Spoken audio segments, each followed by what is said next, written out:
Good evening, everybody. Today is Tuesday, September 7th, 2021. This is our regular Moscow City Council meeting. If you would all please rise, I will lead us in the pledge.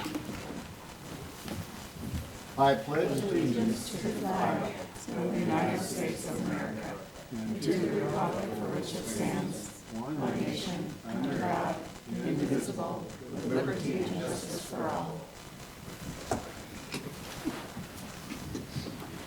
And a point of order this evening, we are doing our regular agenda. We had a proposed amended agenda that we will not be doing. We'll go with the agenda that we did, in fact, publish on Friday afternoon, everybody. And with that, the next is our Mayor's Golf Tournament presentation. Amanda. Whoa, here we go. And I'm going to let Amanda talk for a few minutes, and of course, I always get a chance to welcome Amanda. Good evening, Mayor and council members and city staff. So we had the Mayor's Golf Tournament held earlier this year in August, and it was one of the most successful events that we've had. Not all my counterparts are here this evening, but it is a collaboration put on with the City of Moscow Community Events Division and the Parks and Recreation Department. Myself, Greg Morrison, Tyler Ochoa, and Kelsey Manning put together a wonderful event, all in the name of charity. I still learn every year something new about golf, so I'm excited to keep learning more. But I do just want to recognize some of the sponsors that made this event possible and the very substantial donation that we will be presenting to the Moscow Food Bank this evening. Mead and Hunt, Germer Construction, Atlas Sand and Rock, Remax Connections, Rocky Butte Brewers, Idaho Central Credit Union, Kimberlane Insurance, Corner Club, NRS, Latah Credit Union, Gritman Medical, Red Star Coffee, Greg Kimberlane Insurance, Latah County Title Company, McDonald's, and Culligan Water. This is also the most sponsors we've had this year, which is really exciting. All of our competition holes were sponsored. We had over 100 participants come out. It was a very smoky day, but well worth it. We had to wait list a few folks, and we're looking to make the event even better next year, hopefully at the U of I golf course. And without further ado, I'd like to invite Mayor Lambert down to present the donation proceeds to Linda Nichols with the Moscow Food Bank.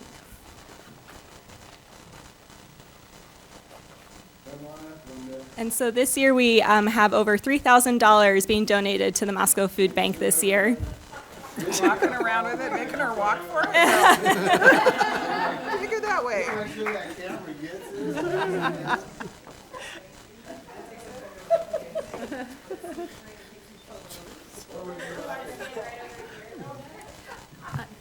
Bill should stand there with us so that the prize, the art got on it. Hey, Art, you want to stand there too with the art? With the... We were the last team, I don't think so. But that was another fun thing. The trophy is on Jim's desk. Oh, mm-hmm. Yay!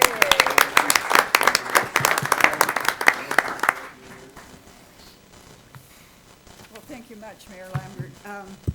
Bill and I have been in this food bank business for a long time. He was manager of Safeway when I first met him about 20-some years ago. Many years ago.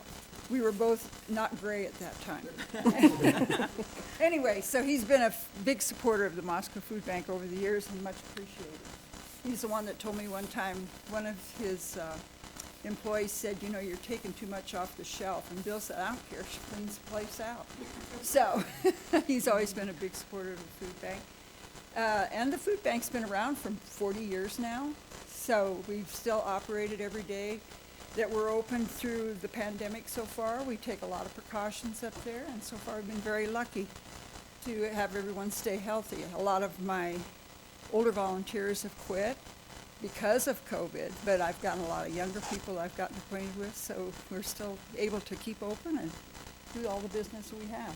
So Linda, could you tell us how long you have run that yourself? Pardon? Can you tell us exactly how long you have run this yourself? Since 1993.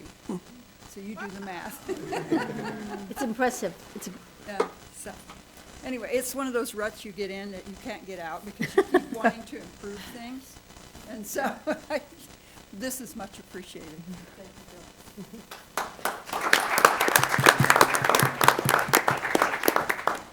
Bill. So this lady and I have known each other for 28 years, because when she started, of course, we got together early on, and as you said, we didn't have gray hair at all, wrinkles or grandchildren or any of those things. But the Moscow Food Bank, as well as any food bank, very deserving of our community, and the number of outpouring sponsors that we had here was absolutely incredible. Lyndon, so I'm very, very proud of that. And so it's pretty nice, $3,035.09 to go to our food bank. That's a big deal for us, and it's a big deal for food insecurity in our town and our community here. So that it's a big deal. But this lady has done so much work over the years that I cannot tell you. I am glad I don't have to follow her in her shoes, because this woman has been just an angel in my view for what she's done there. So with that, Linda, thank you for your... And Amanda and the team that put the job on and got it all together. It was a wonderful day. It was a fun event. We wanted to get community involved, and that happened, and that's what the whole thing is about, all of us. You know, we can work and do things as a community, and so with that, congratulations. Much appreciated. And we will give you the real one. Okay. The real one's coming, and it's not in the mail, so. Okay. Thank you.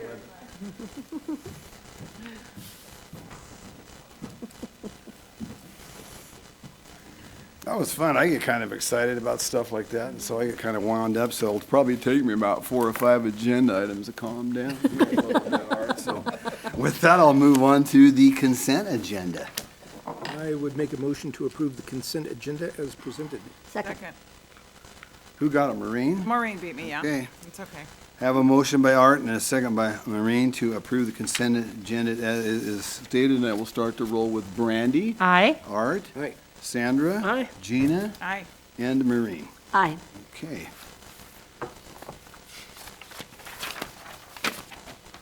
With that, we will move on to item number 2, staff recognition report. Do you have anything for us, Bill Belknap, this evening, sir? Nothing from staff this evening. Okay.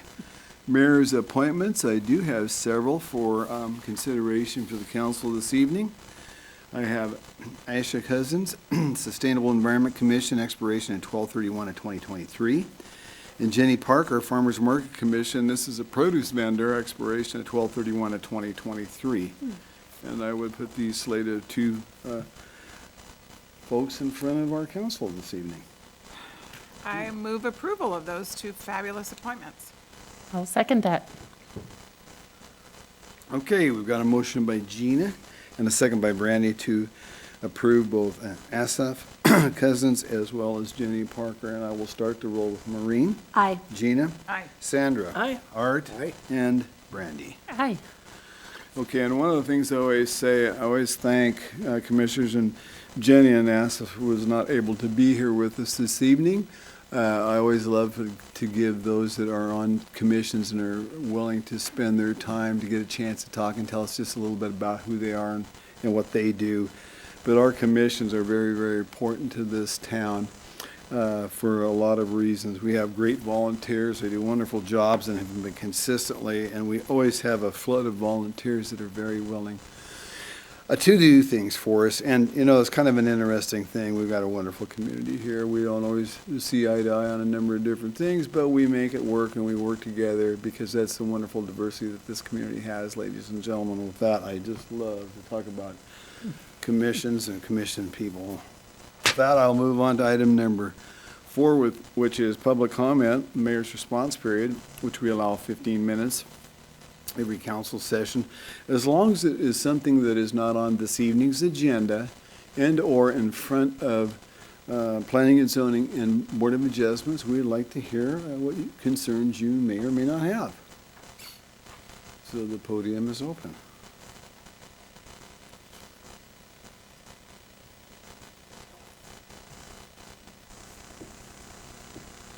Going once, going twice. Sold. Okay, with that, we'll move on to Citizens Commission report, ladies and gentlemen. Farmers Market Commission, we got Amanda with us again this evening, as well as Jamie Hill. And so, Amanda, you had the podium. Hello again, everyone. So it is my esteemed pleasure to introduce Jamie Hill, the Chair of the Farmers Market Commission, before you this evening to provide an update on what the Commission has been doing. And we've remained active throughout the pandemic, despite Zoom meetings and the like. So without further ado, I'd like to turn it over to Jamie for her presentation this evening. Greetings, Jamie. Hello, everybody. Fun little prezi for you tonight. I've been asked to keep it short and sweet, just like a blueberry, so that is the goal. But I just wanted to fill you in on the commission work as well as just the market in general since our last visit. So first and foremost, at the front of our mind always is our mission. We actually read the mission of the market at every single Farmers Market Commission meeting up front. It's at the top of our agenda.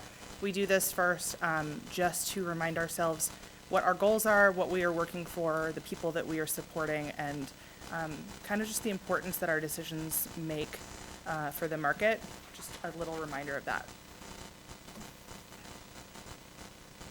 So who the heck are we? Well, I get asked this question a lot, actually. Our commission is a little different than others, so we have specialty spots. We have a requirement for 3 vendor placements on our commission, someone with produce, someone with craft, and someone with specialty foods. So those 3 individuals are Stu Scott, who's here tonight, Jonathan Rao, and then our new produce person, Jenny, as of 2 seconds ago. We also have 1 Chamber of Commerce rep and a U of I Extension rep. That's Sam Martinet and Colette DePhelps. And then 4 at-large community members, myself, Mackenzie Lawrence, Carrie Morsek, and somebody else, maybe somebody in this room, I don't know. We're fun. I like to think we have the most fun commission meetings out of everybody. Definitely better than the Arts Commission. And we laugh a lot. We have a really great time, and we focus on making sure that we are serving the community. So this is just an idea of who we are. And again, if you know of anybody who might be interested in serving, let us know. So Market 2021 has had all kinds of crazy updates, coming off of 2020. I won't use that awful word we're all used to hearing. But I wanted to report a few changes that we've noticed this year. Our vendor numbers have returned to normal, which is really exciting. In 2019, our vendor roster included about 129 vendors. In 2020, it had 75 who were registered and coming to the market. This year, we are back at 129 vendors, approximately. I did get that number from Amanda before market started, so somebody may have slipped in there. Entertainment has returned. We're back to having music in Friendship Square. That sound of the market is kind of back. I've been taking kiddos to the market often, and they all say, can we go play at the fountain so we can hear the music? And it's really, really exciting. And then they ask for pluots, which is even better. We got back to site visits. Last year we put those on hold, but one of our tasks is to go to our vendors, specifically our farmers, and see what they're doing, what their farms look like, what their produce looks like, what the whole production line looks like.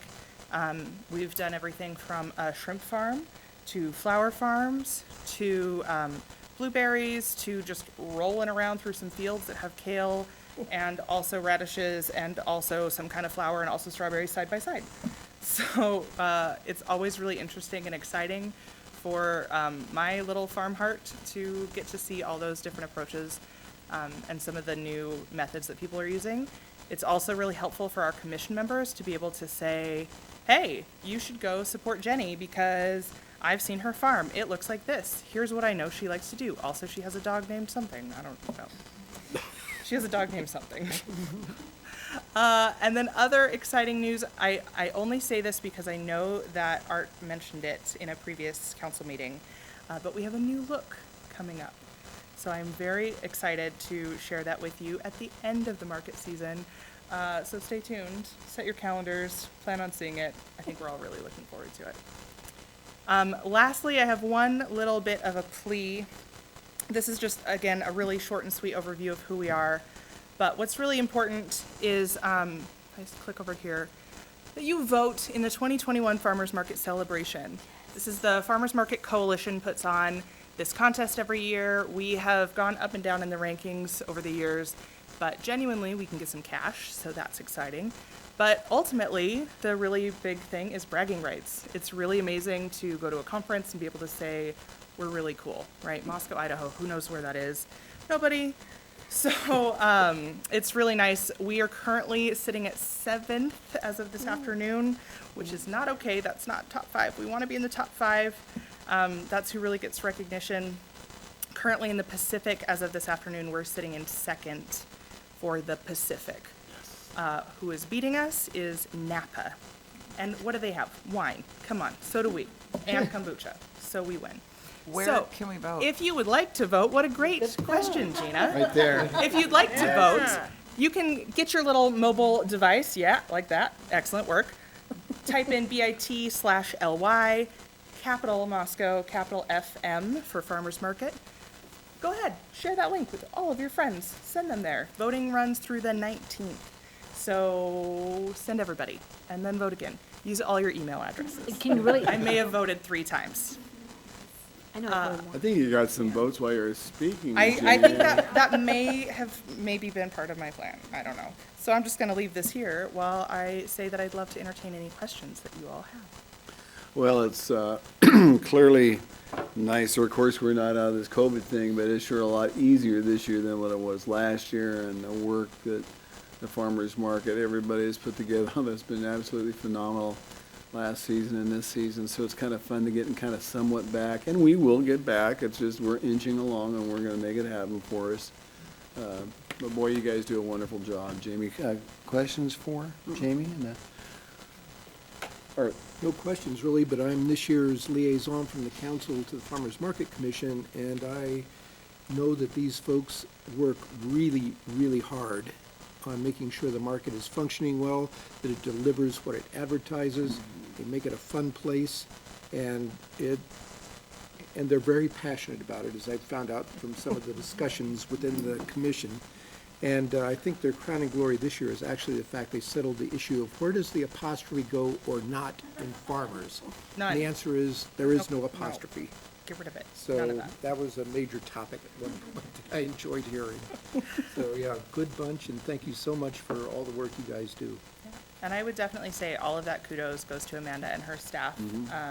If you don't follow us on social media, the market's presence is amazing and entertaining. Lots of food puns that you didn't even know existed. They will just straight up kale you. And I also would just love to thank them specifically. We did Farmers Market Week, National Farmers Market Week, and they made it such a pleasure and got all of the vendors involved in donating prices and stuff. And it was so much fun. We had a little dance party at Friendship Square and handed out stuff all day, and it was really great. And that's all thanks to the city staff. So thanks to you guys. thank you, Jamie. Thank you, Stu, as well for Yeah. being here. Should we get Stu up? I like Stu. Kind of say a few words. This guy's an author, by the way. You know, I want to put a Yes. plug in for this guy because I told him about a book he wrote that I read just recently. Mr. Mayor, you're a brave man to ask for that. Members of the council, Well, I only gave you 3 minutes. thank you. First and most important, I want to acknowledge and thank the city of Moscow for the tremendous financial and other types of ancillary support that the commission receives. It shows in our work, but it goes unnoticed by the citizenry many times. So it's worth mentioning in this forum tonight. Secondly, we have been busy, and thanks to Amanda's leadership, we have done a number of things that arguably should have been done years ago, but they're making us more business-like. All of our vendors now are judged under the same criteria, unlike myself, which 8 years ago I took a glass flower into Kathleen Burns, and she said, "That's nice, you're in the market." So it's a little more difficult now, and that's good. Secondly, we have written criteria, and so that vendors know what's the potential increase in vendor fees from year to year. What's the maximum? How are we determining that? Basic business things that were not there before. And these are things that are necessary, that make it easier for people to participate with us and make the farmer's market what it is today, which is more than pretty crafts things, fresh vegetables. It's an event. It's music. It's a chance to come down, socialize with your neighbors, have something good to eat, and find out what a wonderful place to live Moscow is. Thank you again. Thank you, Sue. Thank you, Jamie and Amanda. Absolutely. Kudos to all of you for the great job you've been doing. Okay, well, with that, we're going to move on to item number 6, which is a public hearing on the Thompson annexation, comprehensive plan, land use designations, and zoning designation. We've got Mike Ray with us this evening. Good evening, Mike. How are you? Evening, Your Honor, council members.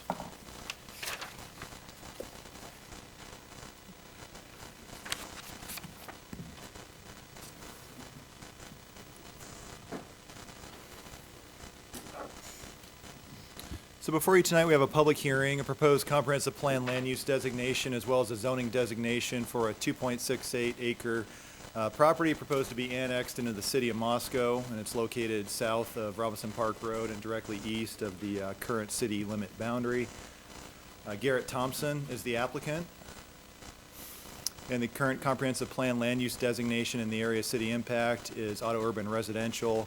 The applicant's proposing to retain that designation upon annexation. And then the current zoning configuration of the property is currently designated as agricultural forestry, and the proposal is to rezone to the medium density residential, which is our R3 zone. So this is the property highlighted in red at the center of your screen. You can see the current city limits boundary with a purple dash line here to the west, Robinson Park Road heading in the northeasterly, southwesterly direction. Within the city limits boundary, we have a child care facility located directly to the west. Also some other rural residential properties along Robinson Park Road. This is Southgate 3rd Edition subdivision that you see platted here. This is an older photo from 2018, so the development has occurred about halfway through that subdivision. And then you have U of I Parker Farm located directly to the east of the property as well. Just a closer view, you can see the child care facility, the old Slurp and Burp location to the west. Shireman residence here located further to the west. Current comprehensive plan land use designation, so you see the yellow color, that's auto urban residential. Further to the east within the area of city impact in Latah County, this is the agricultural designation. The child care facility is currently designated as suburban commercial. And then Milton Arthur Park, which is located in Southgate 3rd Edition, is the green represented here. That's Parks and Open Space designation. Taking a look at what the auto urban residential designation states within the comp plan. Predominantly single-family detached homes ranging from 7,000 to 11,000 square feet in size, more isolated from surrounding uses, may require to rely more on automobile transportation. Low to moderate density residential uses, densities between 3 to 6 units per acre, could include a mixture of single-family twin home townhouse dwellings. And then it points to the appropriate zoning designations for the property, R1, R2, or R3. So it brings us to the current zoning map in the area. Properties in the agricultural forestry designation. There's a property here to the east. This has been subdivided in 4 lots within the county. It's not showing up on this map, but there's a 4-lot configuration that was rezoned by Latah County earlier this year to the suburban residential designation. You can also see ag forest to the north and to the south. And then within Southgate 3rd, you can see R1 as well as neighborhood business and R3. So this would be the proposal, R3 designation for the property. Looking at the zoning code for R3, provides for an increased density over the R2 zone by permitting different housing types. It's appropriate where activity levels are moderate, terrain permits construction of somewhat larger structures, and where public systems and neighborhood facilities can be accommodate a greater intensity of land use, or is guided by the comp plan. And then really a wide range of residential uses allowed within the R3 zone, so single-family dwellings, two-family dwellings, twin homes, townhouses, market community gardens, some group small child care facilities, and of course public parks and rec facilities as well. Robinson Park Road in this segment is a minor arterial designation, currently not developed to our street standard for minor arterials. It's a 24-foot wide paved roadway. There's 2 travel lanes, minimal gravel shoulders on both sides in this segment. And then water, sanitary sewer, and storm sewer mains are about 700 feet away to the west within Robinson Park Road. And that gives you an idea of where those are located, kind of at the city limits boundary here at this intersection. So the Planning and Zoning Commission did conduct a public hearing on this request on July 28th, 2021, recommended approval with no conditions. Staff's recommendation for the council tonight is to approve the annexation ordinance under suspension of the rules.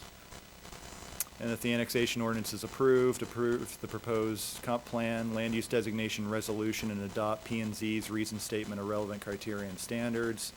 And then if the annexation ordinance is approved, as well as the comp plan, land use designation resolution, approve the proposed zoning ordinance under suspension of the rules, and adopt P&Z's reason statement of relevant criteria and standards.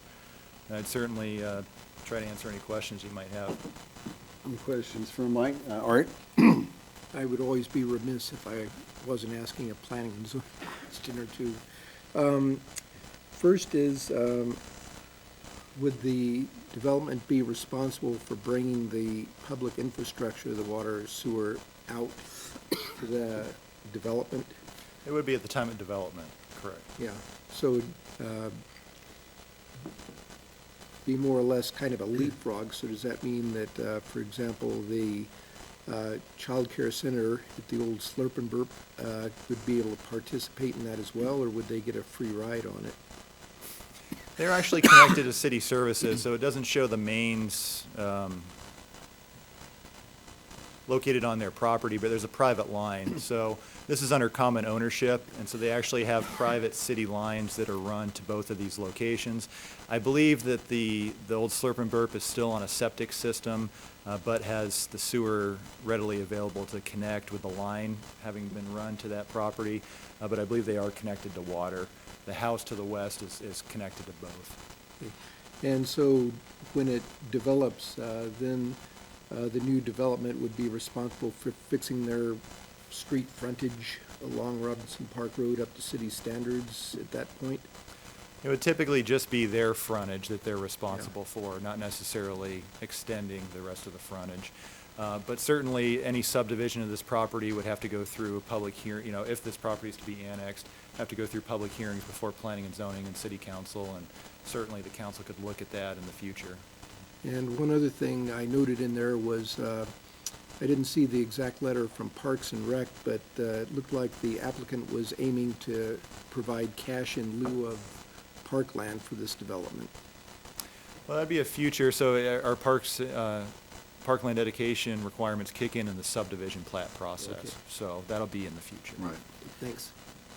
Well, that does bring up some good points, because what we're doing here, or what is in front of us, is an annexation ordinance, and the designation resolution, and adopting what planning and zoning has, as well as the proposal for the zoning ordinance. It really doesn't have anything to do at this moment with the development itself.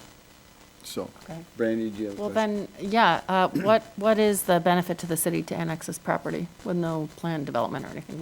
How does that benefit the city? So we don't have leapfrog development like Art was just referring to. So, if this property stays out in the county, say they develop one single-family home, it just costs us more to extend city services as we grow out further to the east. So we're looking for logical and orderly development of the city as we grow, and this property being directly adjacent to current city limits boundary would serve to further that purpose. Can I do a follow-up? I'm not sure I totally got that. Is your thought that if it doesn't get annexed, you'd just have single home, like a single home on that whole plot or something? I'm not sure I really understood it. Could you? Yeah, certainly they're eligible in the county for a single-family home on that property because it's a legal lot of record.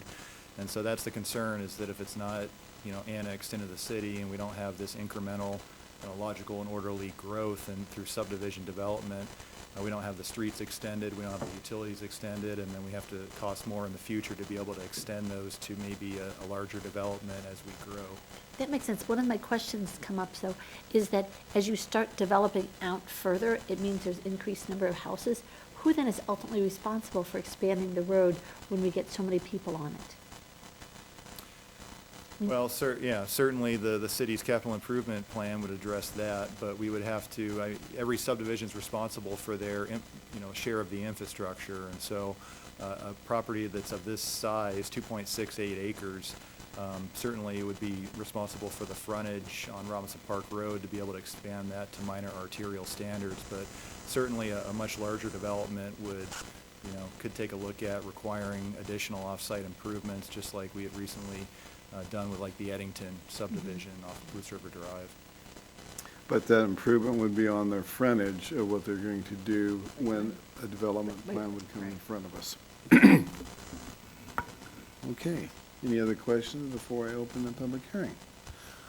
Thank you, Mike. It is 7:29. I'll open up the public hearing. I will hear from the applicant, please.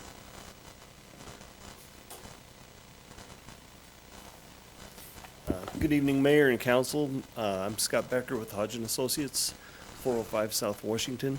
And I think Mike he covered all the bases. The only thing I'd really like to reiterate is the reason that they're looking to annex this into the city is because this portion of that property slopes towards town. And so, services for sewer and water and storm sewer really makes sense to break this one off and bring it into town. There's no plan for development at this time, but once it's annexed in, the value of the property goes up and it's a value to the city too. So a little more tax base, whether it's developed or not. So really the ultimate goal was just to annex this portion in versus the other portions that break off the other way. So that was the reason. So I'll answer any questions that you might have. Any questions for Scott before I take it on with other testimony? I think we're good, Scott. Thank you. Thank you very much. Okay, with that, I'll open it up to general testimony. If somebody would like to come up, we'll let you have 3 minutes and you can tell us what's on your mind with this annexation.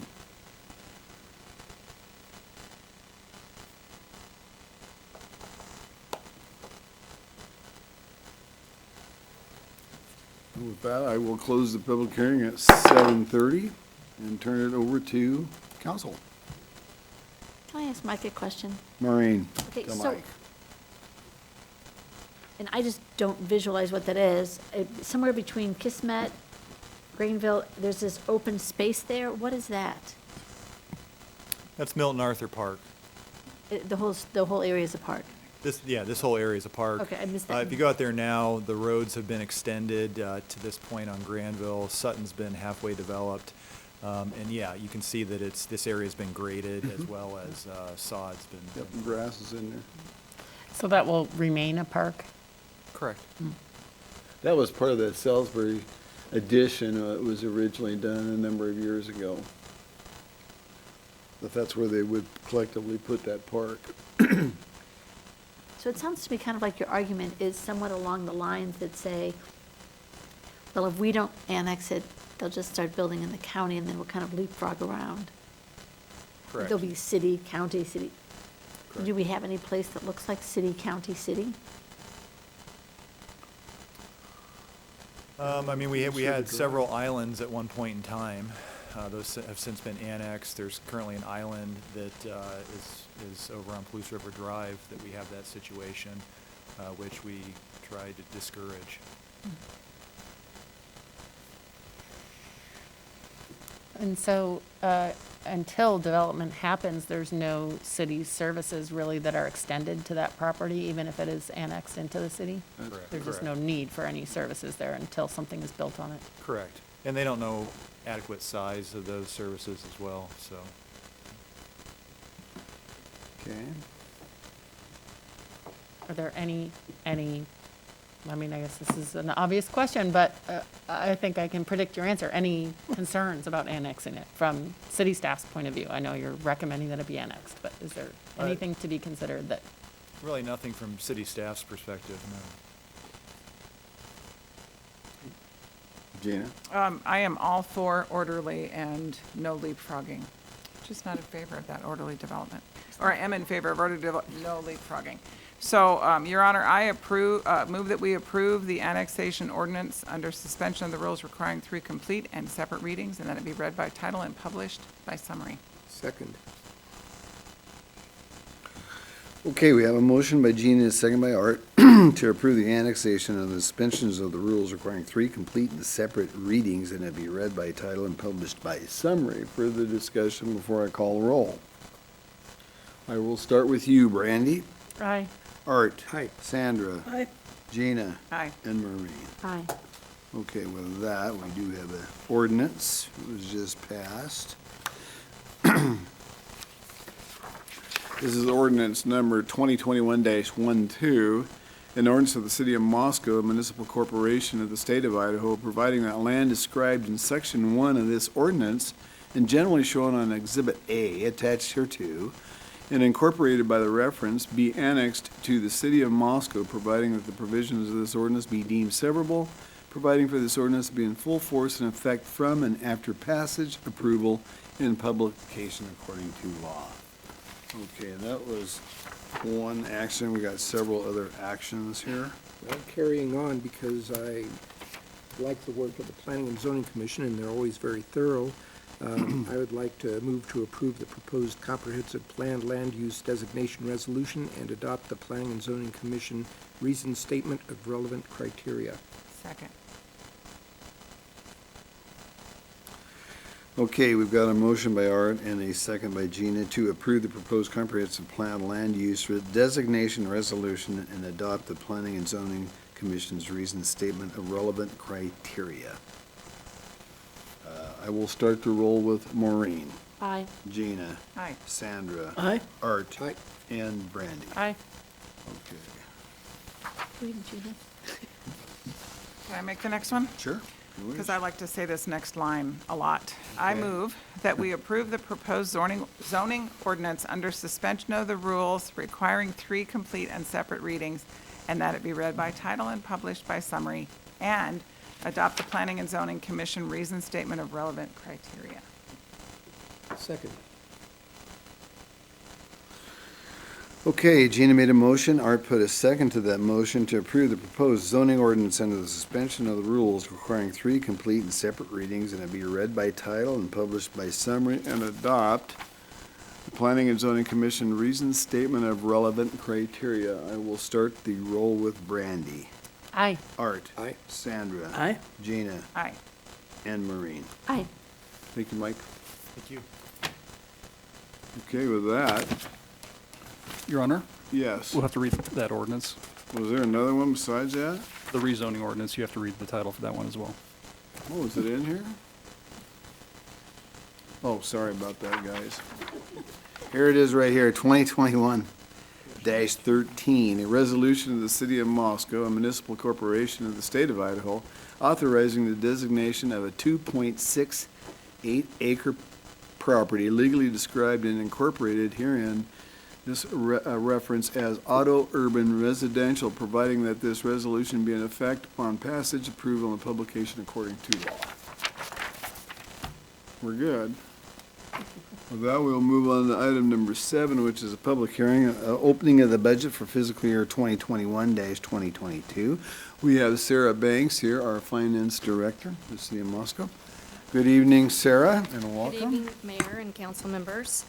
As you all are aware, per Idaho code, we are required, if necessary, to open the budget every year if we're going to increase the appropriation over what was originally budgeted. This increase can be due to increased revenues or increased expenses. It just depends on what we have. This year, the increase is much larger than normal, and that's essentially due to the unexpected federal grant revenues that we received from Coronavirus Aid Relief and Economic Security Act, which is CARES funds, and then the American Rescue Plan Act, which is considered as ARPA. Between these two, we received a total of $3,651,300 in federal funding. We sent approximately $143,000 of these funds to the Information Systems Fund, and that was to cover the unexpected expenses incurred during the COVID shutdown for situations such as when employees had to work remotely, due to the Zoom meetings for council, et cetera. And the remaining funds, we anticipate to keep in general fund ending fund balance. And that'll sit there until we receive direction from council on what they would like to utilize those funds for. I believe we have a workshop on October 25th, which is going to be one of the workshops that we discuss utilizing those funds. In regards to the general fund, staff is also requesting $600,000 from beginning fund balance. And this would be used to facilitate the accumulation for the city's emergency radio infrastructure project that we have. In FY22, that was explained, we adopted in the IS, or you adopted, in the IS budget in the amount of $1,181,667 for the start of that project. So this $600,000 would be used to kind of help for future phase 2, 3, and so on of that. Also in the open budget includes the State Opportunity Fund Economic Development Incentive Plan that the city participated in. This was a program in which the city reimbursed EMSI for the cost of public improvements that they had for their project. They had 4 installments.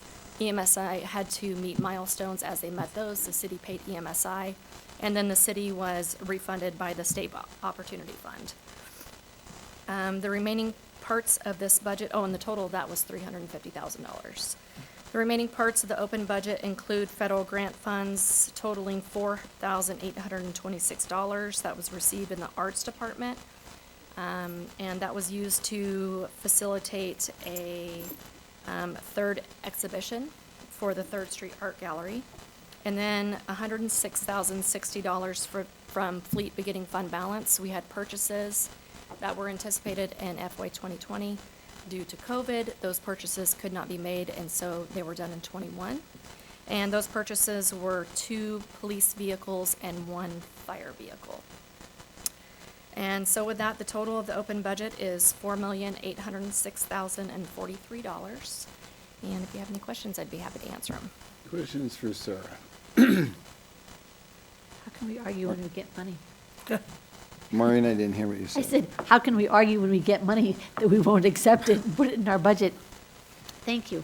And it's all stuff we've already known about and had heads up for some many months on. Correct. One thing I'll point out, opening a budget, we do this every single year, and the reason we do this is because we get grants and different things that come along throughout the year. There'll be another one this time next year. And so this is an unusual, it is more than usual, and that's because of the ARPA and the CARES monies that came our way because of COVID, so, which is not a bad thing, to your point. But you know what, the other thing is when we were at the Association of Idaho Cities Conference, the tax commissioner specifically said, we're going to have to change this because there's money coming around. It was just like, we don't know if you're high, we don't know if we're low, but there was more about with respect to property taxes, but he was just saying this is a weird year because of the money that's floating around out there. Correct. And one thing I should probably note is opening the budget for the $3,651,000. That is, of course, going to be sitting in ending fund balance, which would be in FY 22. Once you all decide what we want to use it for, we will be opening the budget again in 22 because, of course, once we adopted, it wasn't there. And so we can open it at that time to show what you decided to utilize the money for. But this is just for us to be able to get it in to transfer it to where we need it to go. And our fiscal year ends at the end of this month. Correct. Of course, so. Yes. Okay, well, let's go ahead and open up the public hearing. And see, we'll open the public hearing 7:42, and if there's anybody who'd like to come up and ask about the open budget process or what we're doing, please come up. We'll give you 3 minutes. Give us your name, and we'll go from there. Emma wants to say something. Emma, we're not gonna take you on, Emma. Okay, well, I see nobody coming up, so I am gonna go ahead and close it at 7:43 and 22 seconds. Okay, turn it over to the council. Well, we didn't have anything to say, so I'd like to make a motion to approve the open budget ordinance under suspension of the rules requiring 3 complete and separate readings, and that it be read by title and published by summary. Second. Okay, we have a motion by Art and a second by Maureen to approve the open budget ordinance under the suspension of the rules requiring 3 complete and separate readings that be read by title and published by summary. And we'll start to roll with Brandy, Aye. Art, Aye. Sandra, Aye. Gina, Aye. and Maureen. Aye. Okay, I've got another ordinance to read. This is 2021-14. An ordinance of the City of Moscow, Idaho Municipal Corporation of the State of Idaho, amending ordinance number 2020-11, the amended annual appropriation ordinance for the fiscal year beginning October 1, 2020, and ending September 30, 2021, to appropriate monies in the sum of $100,939,556, providing for this ordinance to be in full force and effect from and after its passage, approval, and publication according to law. Bill? Your Honor, while you're on such a roll, we had, I think, a few documents out of order in the packet, so I think we had you read the resolution. We have the appropriate ordinance for the zoning designation for the prior item. For the record, if you wouldn't mind reading the correct title, I'd bring it up to you. Is it different than what I read? I told you I didn't have it. I thought it sounded pretty good. What are you guys out there? You sounded great. You know, I mean, so now, so this is the proper one? Okay, so the previous 2021-13, strike that from the record, ladies and gentlemen, and we will do a new 2021-13. An ordinance of the City of Moscow, Idaho Municipal Corporation of the State of Idaho, providing for the zoning of a 2.68 acre property described in Section 1 as medium-density residential, R3, providing that the provisions of this ordinance be deemed severable, providing for this ordinance to be in full force and effect from and after its passage, approval, and publication according to law. Thank you. So we're good? Okay. So with that, ladies and gentlemen, we are going to move on to number 8, Drug Detection Dog Program, and we have Chief Fry with us this evening. Chief, how you doing? Good, how are you? I'm excellent. Mayor and council, first of all, thank you for allowing us to be here to give this presentation. The police department's been very excited for this new addition. We have a new police department, we have new graphics on our car, we have new badges coming, and hopefully after tonight we'll have a new dog to help protect our community. As you know, there's been a lot of work done on this by many different officers. The legal team did a ton of work for us to get us prepared for tonight. And I'm going to bring a few people in right now. So the first person is Roger Lanier. He's a captain. He will be the Canine commander per our policy. The Canine coordinator will be Sergeant Gunderson, and our canine handler who we've chosen will be Officer Ryan Schneider. But I also would like to invite Sergeant Chris Reese from the Lewiston Police Department to come up right now and give a brief presentation for you, and we'll be open to questions after that, but I'd like to welcome him. We got I think they're just saying hi. So, Sergeant Reese, please come up. Thank you. And I'll let him give his bio. He'll do it way better than I would. And this is Sergeant Reese. Please, right up here, sir, if you would. Hi. Hello. How are you folks? So as Chief Fry said, my name is Chris Reese. I am a sergeant with the Lewiston Police Department. I've been in law enforcement for, 20 years now. Going on 13 of those years, I've been assigned as a canine handler. So I'm currently working my second dog, who you see here. This is Canine Marta. And I was asked to come up and just kind of give a little synopsis or a little presentation on why police canines are such a huge asset to us, as well as the community that we serve. As I said before, I've been doing canine work for about 13 years. I'm a canine post evaluator, so I certify other canines that come into the state as far as their respective disciplines.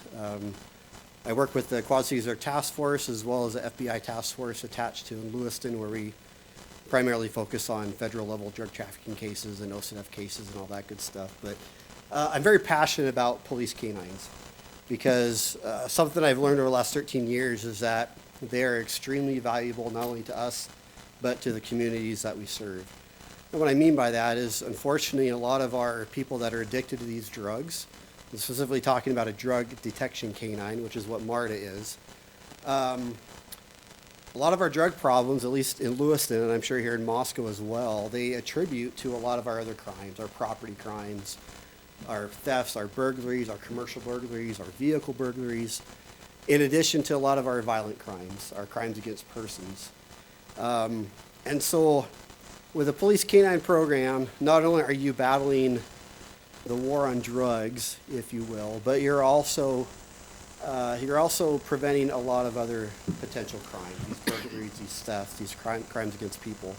I know specifically that I've seen the impact that it's had on our community in Lewiston since I've been involved in canine. Generally speaking, when we talk about law enforcement, we're a reactive profession. So unfortunately, something bad happens. You get your house broken into, or you get a business broken into. The police come, they investigate it, they do their crime processing, they try to identify who did it, try to get your property back, and then bring those people to justice. So, and as much as we try to be proactive in these areas, unfortunately, there's more bad guys on the street than there are cops. And so the reality of it is we are a reactive profession. And with the police canine, I'm probably a little biased here, but I believe that having a police canine program is hands down by far the most proactive approach that we can have to law enforcement as far as crime prevention, getting those people that are committing these crimes off the street, not only for drug crimes, but also trying to prevent these other horrendous things from happening, crimes against people, property crimes, and whatnot. I've seen the impact that it has here on Lewiston, in my area, and I know that it can do the same for the community. It's a public safety issue. It helps increase the public safety for the citizens, and that's why I'm partial to it. That's why I'm very passionate about it, because I absolutely love what I do it. I absolutely firmly believe in the program. And so that's kind of the background as far as my story and how I believe in police canines. And I know there's probably some questions.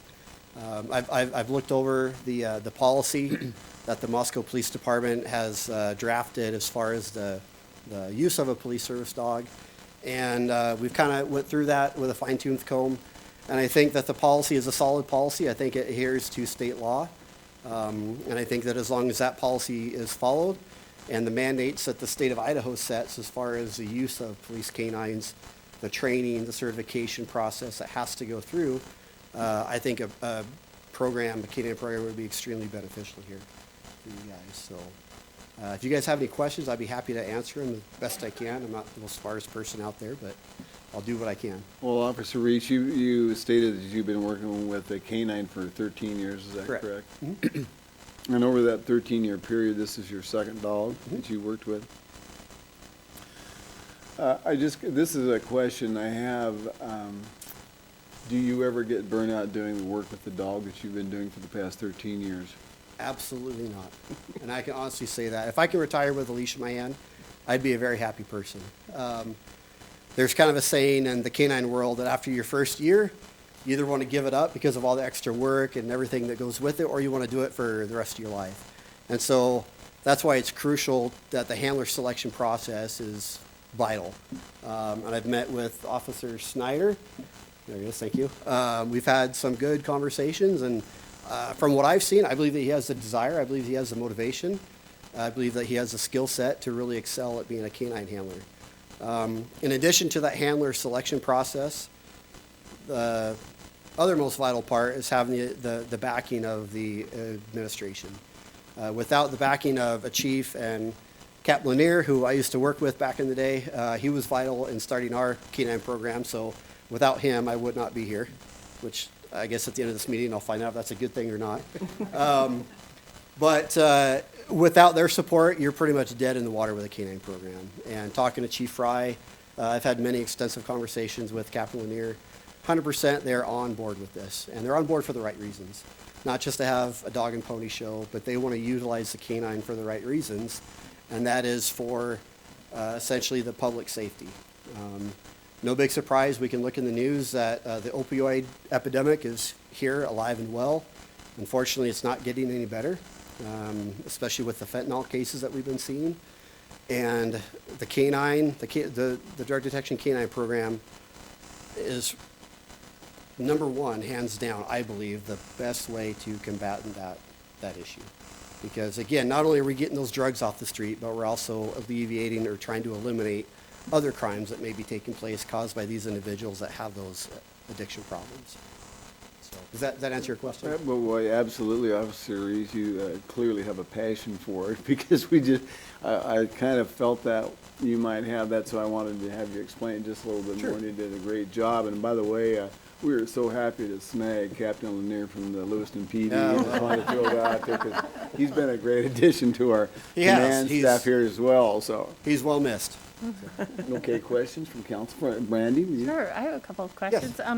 So how long has Lewiston had a canine program? And also, you mentioned about the positive impact that it's had. So if you could just speak a little bit more to what that impact has been. And then also, and we've heard a lot of support for this. A few people with concerns about potential legal challenges. And I'm curious if Lewiston has had to deal with any of that. Okay, so you got 4 questions there, right? I think it's 3. So how long? Okay. That's the easy one. How long do First you have the one, canine how program? long? So, correct me if I'm wrong, Captain Lanier, but we had a canine program. I believe it ended in 1995 in Lewiston. Yeah, it was right in the mid 90s. We did without a canine for whatever reason for a good many years. In 2009, our previous chief at the time, Chief Orr, when he came in, that was one of his goals, was to instill a drug detection canine program. And so in 2009, we acquired the funds through drug seizure money, and he made it happen along with the help of Captain Lanier. I was fortunate enough to be selected. I tested and applied for it and was selected, and I haven't looked back. So since 2009 on, most recent, we've had a canine program. Currently, Canine Marta, she's our only drug detection canine that we have at the police department. We are in the planning process of trying to add on a second canine. So, question number 2. Question number 2 was... Can you repeat the question, please? Yeah. Speak to a little bit more about the positive impacts. You mentioned several times that it's been a positive thing for the city of Lewiston. So the positive impact being not only just the PR tool, getting out and kind of bridging that gap between the public and the police department, because as you can see, Marta's extremely friendly. She only bit me once. That's because I wouldn't let go of her toy in time. But it wasn't an angry bite. It was just giving my toy, and I was stupid enough to let her bite me. So just bridging the gap between the community and trying to build the relationships with the community. That's a great PR tool. Not only that, I'll give you a specific example as far as the public safety side. This happened a couple years ago, but it rings true almost every single day that we work. Here, several years ago, one of our patrol officers stopped a car for a traffic violation. Through his investigation, he decided that a drug dog might be applicable. So I got the call. I was actually at my house. I was off duty. I came into work. I arrived at the traffic stop. We ran the dog around the car. We got an alert. Inside the vehicle, there's a little bit of personal use marijuana, not the crime of the century. But through our investigation and through arresting that other individual who was in the vehicle, we found out that he was a gang member from the Seattle, Washington area. He was living in Spokane. He was on parole for homicide, or for attempted homicide. And through our investigation, we came to learn that not only did he have more drugs on his person, but he also had a couple firearms.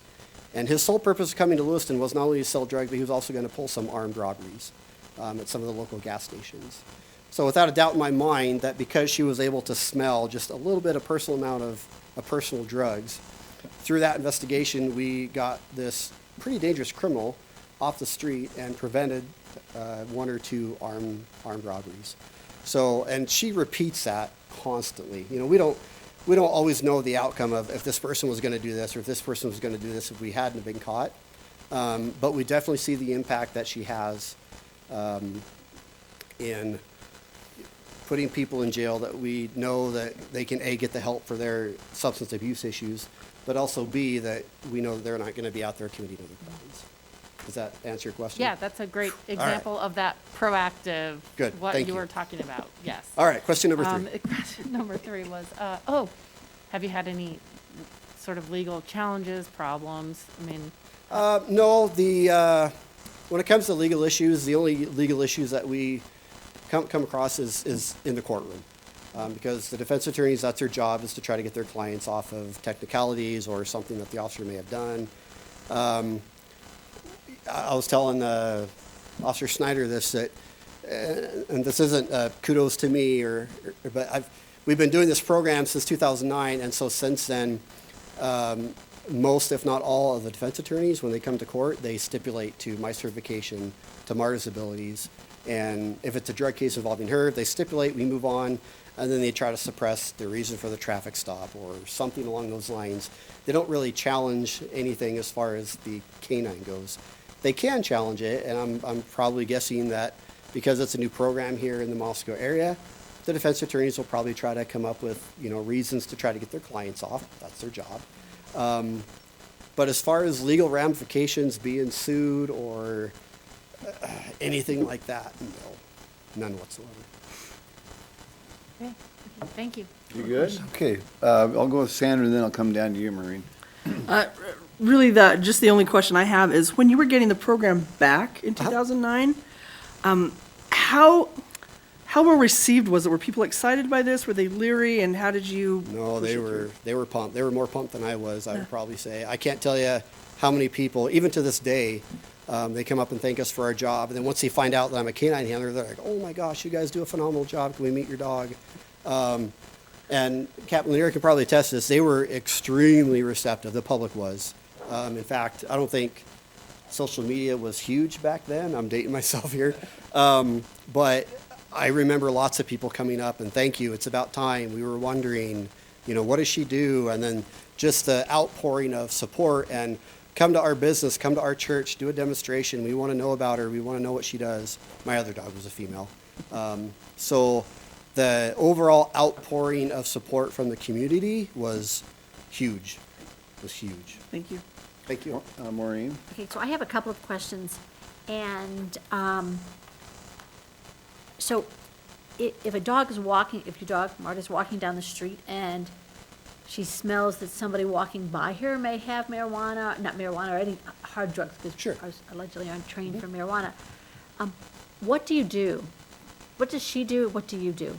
The dog Well- give out a noise, jumps around, barks, bites, whatever. She doesn't I was bite. just kidding. I know, she was just kidding. That's actually a really good question. That's actually a question that I get quite a bit. So my department policy, and in reviewing Moscow's draft, they're not allowed to search people. Okay, so for the safety of the canine, and Marta, as you can see, she's pretty docile, she's pretty calm, never bitten anybody except for me. I don't anticipate that she would ever bite somebody if she was told to search someone, but my policy says that we don't, and I know Moscow policy says that that's not going to happen either. I've never trained her to search people. However, she is a drug dog. And so I'll give you an example of this. This was years ago, but our evidence technician was walking down the hallway. She had a box full of drugs that she was getting ready to send down to the state lab to be tested. And we crossed paths with each other, and I got Marta with me. We crossed paths with each other. She's like, hey, Reese, how you doing? I'm like, hey, Suzanne. And we crossed paths with each other. Next thing you know, my arm is getting ripped out of my socket because she smells drugs, okay? I didn't tell her to sniff the drugs, but because she's trained at what she does, that's just a natural reaction for her. I want an example of being out in the street, not one inside there and there's a police officer. Okay. Like you're walking down the street and, someone just happens to have more drugs on them than they probably should, the wrong drugs on them. She will direct me to that person. And the thing with police canines is that they show behavior changes when they're on drug odor versus any other odor. And that's kind of the specialized training that a handler has to have. So if we're walking down Main Street and just greeting people, talking about people, and all of a sudden she starts showing behavior changes that she's on drug odor, I would probably look into that, but I cannot use her because of my department policy. I cannot use her to develop probable cause to detain that person, to get a search warrant for that person, just because of my department policy says so. I know that some agencies around the state do that, and use that, that's their choice. But as far as my policy goes, Okay, so I just want to get this. When I carry, Okay. I'm watching a little movie or something. So you're walking down the street, dog pulls your arm backwards, smells drugs, and so you know this person has drugs on that person. So it's not probable cause, and the dog's not going to get the person, and you can't do something, and the person just jumps in the car and drives away. Or Well, they there's- run away, or they do something. Can you apprehend them? can I apprehend them? Based upon what she showed me? Yeah. No, I can't. Because A, we don't train on people. Okay, we don't train on people. If she showed interest in a person that was walking by, and I see behavior changes, like, oh, this guy may have a pocket full of drugs, I would certainly try to talk to that person in a consensual contact and see where that goes, see if it develops into probable cause. But to say that because she did this and did this on a person, I'm using what she did as probable cause to detain that person, I can't personally do that because she doesn't train that way. And I have to testify in court how she trains. Does that Yeah, answer right, your and this question? might be a question. Do you usually, when the dog finds drugs, are you really usually looking for the seller or the user? I'm not sure so like, are we mainly looking for dealers or are we? Yeah, dealers or users. Well, like all drug investigations, just kind of like in Hollywood, we always want to try to get to the big fish, right? Yeah. So we use the bottom ladder, try to get to the next rung, and the next rung, and the next rung. A lot of our drug investigations, as I said before, I'm attached to the federal task force down in Lewiston. So we concentrate on big level dealers. But to get to those, it usually starts out with getting somebody that's a little bit lower. And then through that investigation, we kind of move up the food chain. So we're always looking for drugs, whether it's someone who's a personal user or someone who's bringing drugs, trafficking into the Lewiston-Clarkston area, or even Moscow, because unfortunately a lot of our drugs in Moscow come from Lewiston. So we're always looking for drugs.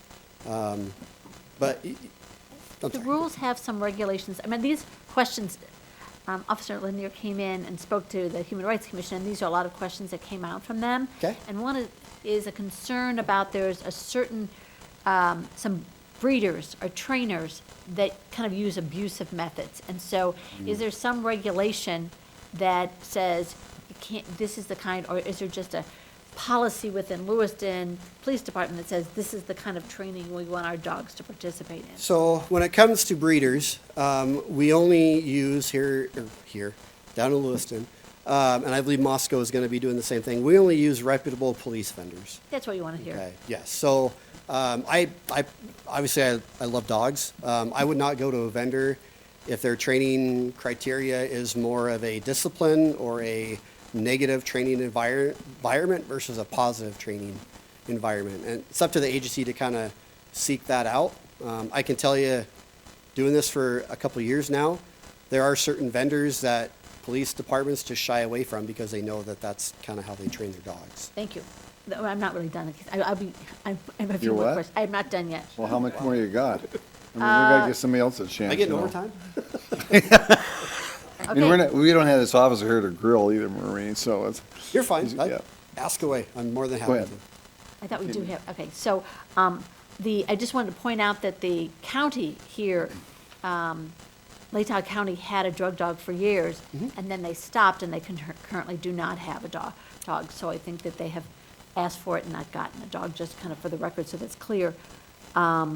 And another one is, I'm just curious, as a dog person, what happens to that dog when the dog's off duty? Does the dog have to live in that kennel that they get from you all, or does it get to run around the yard and play? Oh, no, so with my dogs, okay, she has a dog run that's bigger than this room. She has an enclosed kennel that's temperature regulated, and she's, well kept. So yes, so she gets to run, she gets to play, she gets to be a dog at home. I personally don't bring my dog inside for the simple reason that if you treat them like a family pet, they're going to become a family pet. And so that high work drive, or actually it's a play drive, but work drive. So that high drive that they have will actually start to diminish over time because you treat them like a family pet, they become a family pet. She is strictly a work dog, very highly trained work dog, but she is a work dog.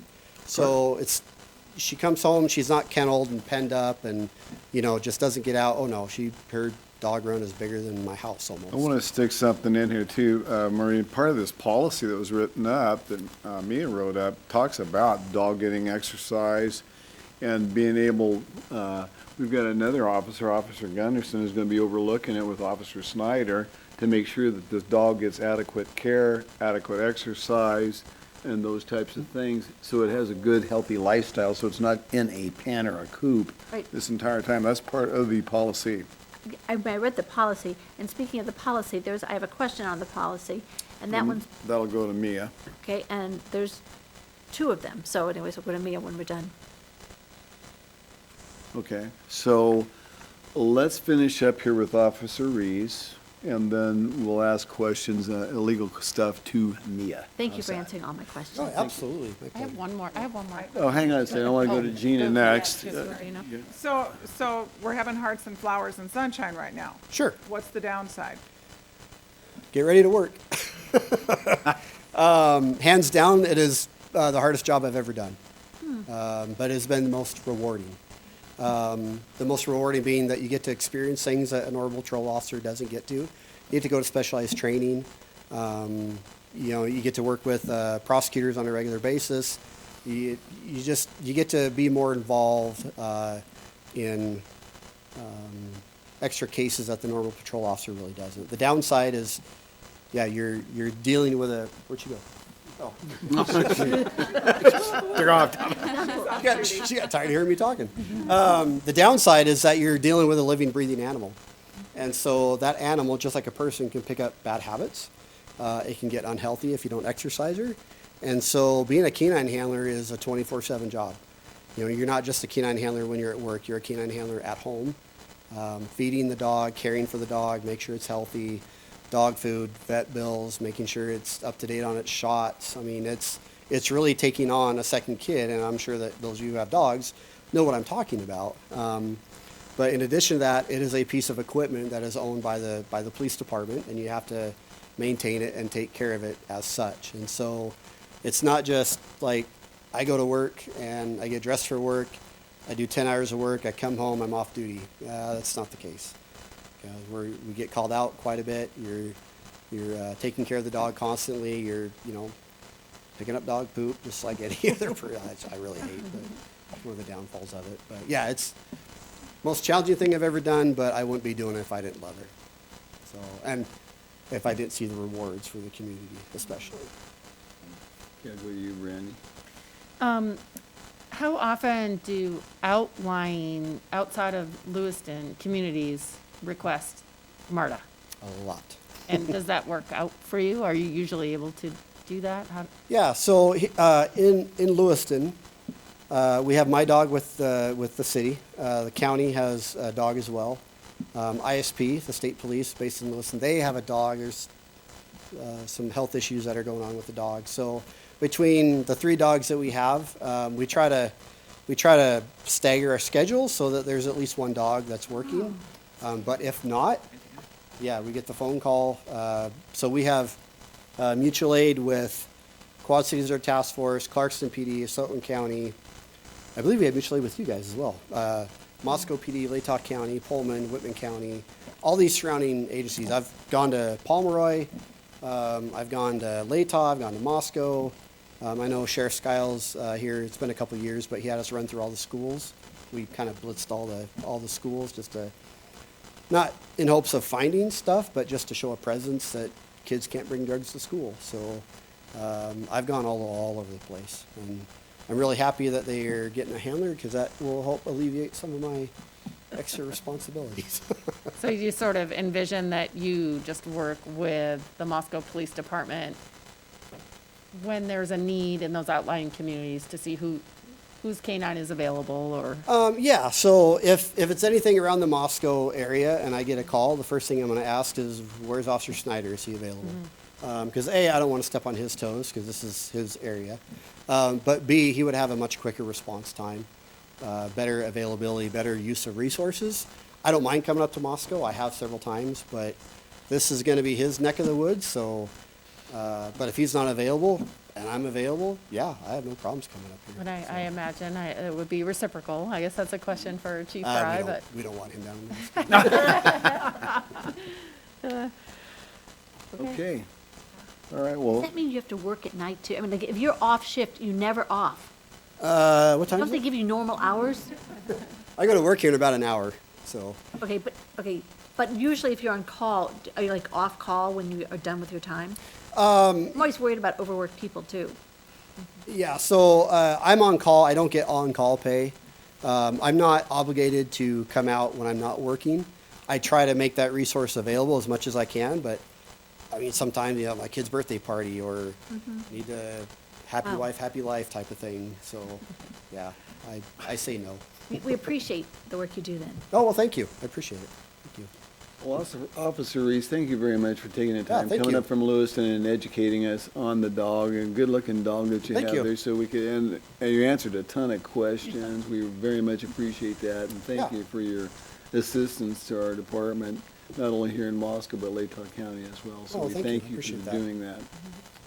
So now we will go to, and so I don't know if you need to be leaving to Yeah, go to yeah, work. I- You said something about being in I got Lewiston. 45 minutes to get to work. So. Okay, well, probably we should go ahead and let you go, and thank you very much. All right, thank again you. It for was a being pleasure. with us Thank you, this folks. I evening. appreciate it. Now, you had a couple of questions for Mia, Okay, legal me- questions. So the one question I have is there's a provision in there about apprehend the suspect, and they make a habit of not apprehending the suspect, but there's a thing in there, what does physically apprehend the suspect mean? I'm sorry. I'm sorry. I was distracted by the dog. Okay, we're back here. Okay, there's a whole provision in there in terms of what you can use the dog for and not use the dog for, and it specifically says that you don't physically apprehend the suspect. Wait a minute. There's a point where you can physically apprehend the suspect, and I had no idea what that meant. Are you talking about the policy that was I am. given in? The one that she worked on. What page is it on and what Trying to article? find So I it. believe what you're talking about, so there's a provision in there if the officer who's the canine handler is, let's say, he's a first on scene for a pursuit and pulls a vehicle over, the idea is that there would be another officer involved with that, and if an arrest needed to be made, it wouldn't be the officer handler, the canine handler. Right. It would be a different officer. And I will call you, Mia, because there's another part after that that specifically talks about when they can physically apprehend somebody, and I just didn't know exactly what that meant. Okay. Okay, thank you. Can you, And I should have had that ahead of me, I don't see it. Brandy? do you know, are there many differences between this Moscow policy and the Lewiston one? Or what are the main differences? Was I it- didn't compare this exactly to the Okay. Lewiston one, and maybe Chief Fry or Okay. Corporal Gunderson would be able to address that. I know that we looked at many policies, and, there's offices that use canines for a variety of things, explosives, in addition to drugs, for people searches, a whole variety, even some for crowd control, and to assist with apprehension, but where this was specific to canine, so we did look at several different policies, looked at best practices, and I believe we utilized 4 different policies that fit what our use was going to be for the canine, and with our community, and with our command staff review, and knowing Chris Reese and how they implement the program, and I know Captain Lanier has worked with the program. So all of this has been vetted with those policies in mind, best practices in mind, and Captain Lanier having had hands-on experience. We also went with the part where it doesn't do people searches specifically, because we know there was a concern with that. And Lewiston's policy doesn't do that, and allow that, and ours doesn't either. We want that protection put in place. So that would mean like you're just walking through the park at an event and the dog alerts on someone and. It's just like Sergeant Reese talked about. If the officer had something else that they could articulate to give them probable cause to follow up on that, they would. Otherwise, the dog alerting alone is not enough for that. But to also follow up with what Officer Reese was saying is they could certainly approach the individual and talk to them. Right. And Just like we can have a consensual anytime. contact like We can always can make now. consensual, we can always ask questions, and people can always choose to turn and walk away. Or they could stay and talk to us. So that's no different than whether there was a dog there or not. And that's part the way the dog is trained, as well as, well, I guess if the dog is trained that way, the And the officer handler as knows, well, the handler yes. knows that, and, yeah. I thought the line there that said they can't sniff the person was an interesting line, and it really does make that demarcation. Okay, Art? I was just sitting here reflecting not only on the impact on secondary crime that a drug dog can mitigate or prevent, but I was also thinking about safety to officers, say, doing a probable cause warrant house search or something, and instead of tearing the house down to its wall studs or something looking for the stash, the dog goes in and says it's right there. You go in, you get it. The police know that there's a potential for maybe needles or something floating around in the same area. So you're actually protecting your officers at the same time as dealing with these crime issues in a much more direct and effective manner. And so I was reflecting on that a little bit. So not a question at all, just a Okay. comment. Well, you look like you wanted to say something, so. Okay, well, Yeah, well, I mean, I really appreciate, I know this has been something that has come up before, and there's been a lot of discussion, and there's been some response to the concern about a 4-drug dog, and a 3-drug dog is now what is being proposed, and as well as what you just commented, the sniffing the person, hearing those some of those concerns that have come from citizens, while there is very, what I've heard is support for this proposal, whereas sometimes in the past there was a little more concern. So I appreciate your responsiveness to hearing those concerns, and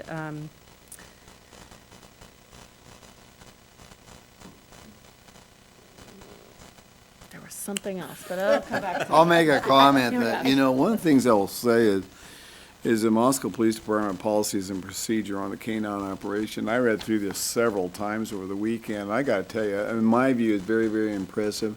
We were able to glean from a number of other different agencies and brought it to light for how we work here in Moscow. And Mia, and I know you worked with the police department, our legal department, and police department together on this, and I just gotta say, I thought it was very well written. There's a lot of credit that goes to Sergeant Gunderson and to Mia's team that reviewed the stuff that we presented and looked at it and, picked it apart and gave it back to us and picked it apart. So there's been a lot of work that's gone to this, but we're passionate about it. We believe that this will make an impact on our community and a positive impact. I thought it was help very, change lives. I thought Chief was very professional. I think any citizen that would read through this would say, oh my God, this is great. That's what I think personally, really. Gina? Well, I don't have a question. I would like to make a motion. Oh, okay. Let me say something. I'm gonna let Maureen, is that okay if I let Maureen talk? I'm not in charge. Well, if you let me ask her, sure. Maureen, go ahead and I'll come back to you. Because, we've had several conversations about this, and I really wanted to have exactly what happened tonight, and I guess my sense is, what I was really happy about is that the policy is really impressive, and it really was thorough and complete. And I wanted to say that having the person up here from Lewiston and having a former Lewiston person here as well was really helpful, and to answer those questions, because I think if we hadn't gone through that process, it was a convincing process for people who were in doubt. And I think that's what we really needed, is to be able to address those questions. And so thank you for that, and thank you for your work, and thank you for agreeing to be the dog handler. Okay, now I'll go to you, Gina. I just want to say ditto to what everybody said, and I think that I have serious gratitude for every one of you, including Mia, listening to the concerns over and over and over again, and still going back and finding a way to make this be a positive, good program. I want to dance around, and I do love dogs, but I think this is a good program as well. So, I move that we approve deployment of the drug detection dog program. Second. Okay, we have a motion by Gina and a second by Sandra to receive this presentation of the drug detection program and approve the deployment of the program. You have a question? Well, I have, I remember the last thing I wanted to say, which is. And Brandy has the floor. That it's not a part of appropriating the funds for this, but I do just want to bring up again how important I feel it is to also address the demand side of the issue as far as funding for helping people who have drug addiction problems, which is what we determined in the budget by putting $20,000 through the police budget towards the Late Child Recovery Center. And I just want to, just for the record, say that I think we all feel that's also a very important part of managing this drug crisis, is helping those people who need help. So. Yeah, I'm not sure what the exact amount was, but yes, money was going towards the recovery side of that. And, you know, it is a holistic approach. We do our part, recovery does their part, and the community does its part. And then we actually end up helping people hopefully get off of these drugs that they're basically being running their lives. Okay, with that, I will start the roll with Maureen. Aye. Gina. Aye. Sandra. Aye. Art. Aye. And Brandy. Aye. And you do have a dog program approval and deployment program. Officer Snyder and Officer Gunderson, you are going to be the two that are going to be the guys out there making this happen for us. And I just got to share, Chief, this was a very, very professional presentation, which I, as the mayor of Moscow, really appreciate how you and your team, as well as our legal department, all the legal staff, handle this. I mean, this is, I don't see how it could be any better. So thank you very much for all the hard work all your guys and your command staff guys have done. Thank you, and thank you for the support. Like I said, there was a lot of credit goes to a lot of different people that worked very hard on this, and it was a team approach, but that's why it's going to be a success, too. Thank you. Yep, thank you. Okay, with that, we'll move on to item number 9, the sale of the current police station to University of Idaho, so that does affect some of the officers as well, so. Thank you. Good night, fellas, you bet. And we have got me on this one.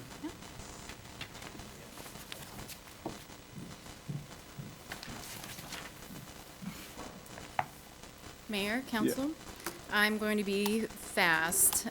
So not only is this the last item, but this is the last step in the process of conveying this property.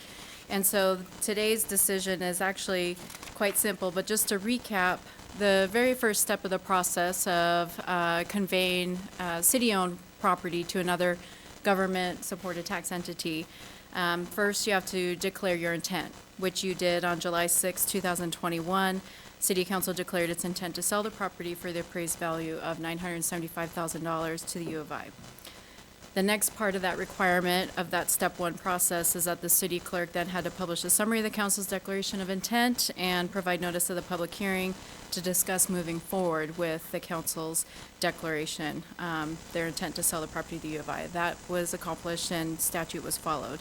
And the Idaho code that applies to the conveyance of city-owned property is Idaho Code 50-1402. Well, actually, it's 1401 through 1403. But the declaration of intent is under 50-1402. The second step of the process was the public hearing, which was held on August 2nd, 2021. After consideration of public testimony, City Council made the decision that it was in the city's best interest to convey the current Moscow Police Facility to the University of Idaho for the appraised value of $975,000. It was at that point in time that council then directed staff, including me, to negotiate a purchase and sale agreement, prepare an ordinance of conveyance, and then bring both documents to you, which is what we're here for today, for review, approval in order to complete the transaction. So again, today's action is step 3 and the final of the process for the conveyance. The purchase and sale agreement in your packet, that was a collaborative effort with the University of Idaho Legal Counsel, University of Idaho staff, including Gerard Billington, who is here today. So if you have any, he's a real estate officer for the University of Idaho, so if you have any questions for him, he's here to answer any of the questions. I worked with city staff, Deputy City Supervisor Bill Belknap, City Supervisor Gary Riedner, and other staff, the IS staff, in helping put all of this together, addressing some of the concerns that we had and some of the logistics. So this definitely was a collaborative effort, and I really don't have anything to add. The ordinance and the purchase and sale agreement are pretty self-explanatory, and if you have any questions, I'm happy to answer them. Questions for Mia? Thank you. I tried to make that fast. I know this is last That's on the it, we've done agenda. this. We've gone through the drill. We could get you up here and make you go through some questions, but I think it's too late and we've done a lot. Thank you for being here, though, Gerard. Okay, well, how would council like to move forward? We got two Move approval actions. of the purchase and sale agreement for the Haddock Building located at 118 East 4th Street with the University of Idaho. Seconded. Okay, we have a motion by Brandy and a second by Art to approve the purchase and sale agreement for the current police station facility located at 118 East 4th Street to the University of Idaho. I will start to roll with Maureen, Aye. Gina, Aye. Sandra, Aye. Art, Aye. and Brandy. Aye. Okay, that was action number 1. To follow up, I'd like to move to approve the ordinance authorizing conveyance of the real property under suspension of the rules requiring 3 complete and separate readings, and it be read by title and published by summary. The magic words we've been saying all night. Second. Okay, we've got a motion by Art and a second by Gina to approve the ordinance and the suspensions of the rules requiring 3 complete and separate readings, and it be read by title and published by summary. And I will start to roll with Brandy, Aye. Art, Aye. Gina, or Sandra. Aye. sorry, Gina. Aye. And Maureen. Aye. And with that, we have ordinance number 2021-15, an ordinance authorizing the conveyance of real property owned by the city of Moscow, Idaho, located at 118 East 4th Street, Moscow, Latah County, Idaho, to the University of Idaho, supported government unit in accordance with the provisions of the laws of the state of Idaho. So that is complete. Thank you very much for the good work you did on that, Mia and others. Let's see, are we at the end of our thing? What's item number 10? Reports. Who wants to start? We'll go with you, Art. I've got nothing. All my meetings are coming up in the next week or so. Okay, Brandy. Let's see. Parks and Rec had their strategic planning extra meeting in August 19th. And strategic planning meetings are always long and energetic and fun and work in progress. And then it's been a while since we've met. I think that PNC. Yeah, no, I think we had a URA meeting since our last, the 19th, where we adopted the fiscal year 2022 agency budget. So all of you listeners out there, it was gripping. No wonder I forgot. Planning and zoning, I filled in for Maureen, and there was a public hearing on the Slonica rezone and plan urban development approval. There was a lot of discussion from some people about water and traffic concerns, and some conditions were placed on that, and that will be coming to council perhaps later this month. Oh, I'm looking over Yeah, it's currently scheduled to Okay. come before the council on September 20th. We should have that conversation held until that time. Okay, so you will hear more about it then. And then Parks and Rec had their regular meeting, also in August. There was a really cool 2020 weed monitoring report by David Schott. You know, they've That's been fun. doing the Otness Park and Llewellyn Parks pesticide-free since April of 2019. There were some reports, not surprisingly, there's more weeds there than there were when they were being sprayed with pesticides. And what he proposed is a new pilot program which would designate a pesticide-free park, one park each year. And every year that park would rotate. And then there was discussion about continuing to gather data from that to see how that works. Some parks we know will not be a part of that program, like the ball fields and probably East City Park. But that went to Sustainable Environment Commission, who recommended approval of that pilot project also. So that is kind of neat to see that moving Did they forward. mention anything about the steam killer? No, I mean, my understanding from that, I mean, it's specific to those places where it's fine to kill everything, which most parks you don't want to destroy Right, everything. So edges maybe, and- right, like the cracks and sidewalks and around some other landscaping kinds of things. So the report from those two parks, there weren't really areas that would benefit from that generalized killing approach. But I'm sure that's working, and probably the streets would know better about that, I would imagine.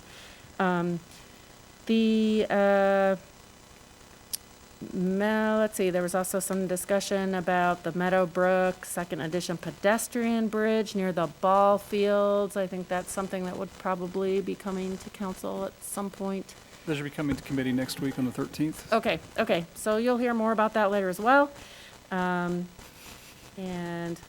there were a lot of things, but Woodbury subdivision, parkland dedication, deferring the requirement from phase 1 to phase 2. And again, most of that we'll be hearing more about at a future date, so I will pass the baton. Okay, Sandra. All I had, since the last time we met, had a CETA board meeting. They are still narrowing the search for a new executive director. Plan to have that, I think, by December, and went through more stimulating financial reports and budget reports, and it's great. So we'll see where they're going. I think their programs seem to be going well. They talked about a youth program that worked really well, helped with some fire help, not fighting because they were too young to do that, but provided support. So they're happy about that, and just trying to see where this next area takes us. I think they're trying to wrap things up before they get a new person, so it's just sort of balancing things right now. Okay, Gina. Sorry to miss those budget moments. Those are just really riveting. Fair and Affordable Housing Commission was supposed to meet last week, but did not due to a COVID exposure. And so I anticipate we're trying to do some communication via electronics, but that's not working, so I anticipate we'll just pick it up in October. Transportation meets Thursday, and the intercity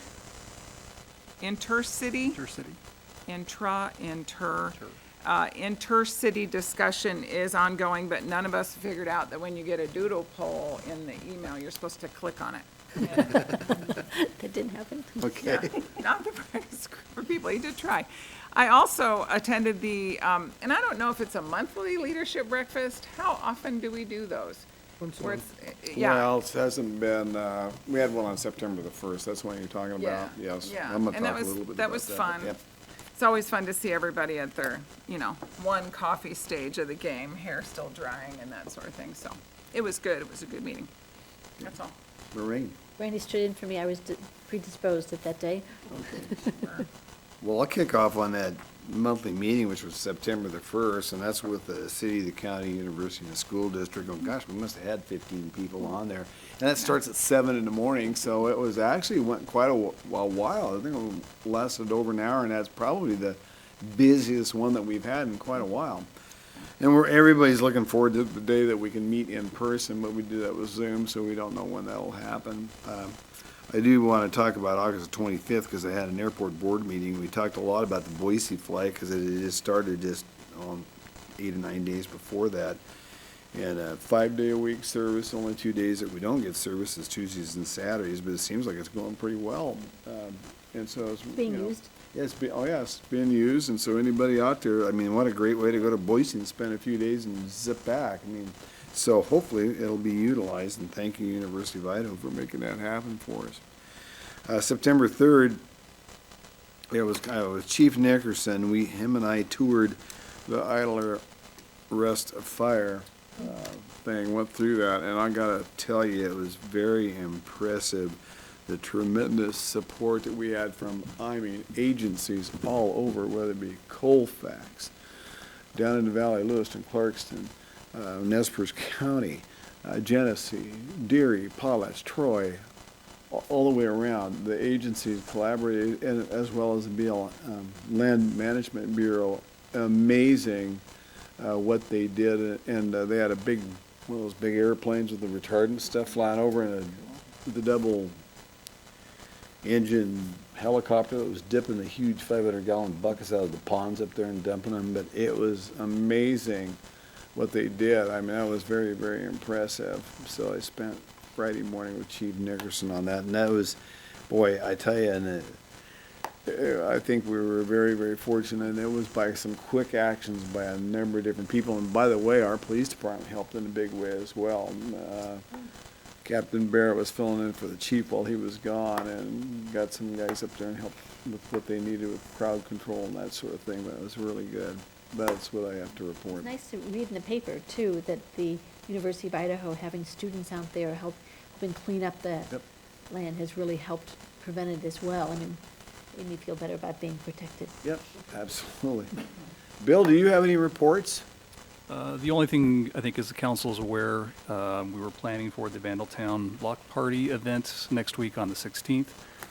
Due to the Idaho Department of Health and Welfare's crisis standards of care order covering both District 1 and District 2, we decided it would be best to postpone and cancel that event for next week. We are seeing increasing COVID case numbers in the community here in Latah County, so out of an abundance of caution, we decided it'd be best to cancel that event, so that will not be occurring. Other than that, I have no other reports this evening.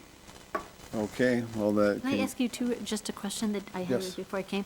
On NPR tonight before I came, there was a story about hospitals in North Idaho and the Panhandle now deciding to kind of selectively choose services because of the number of beds and the difficulty and such, and I wanted to know whether that had hit Gritman or not. Does anybody here know that? So Gritman is in a different position.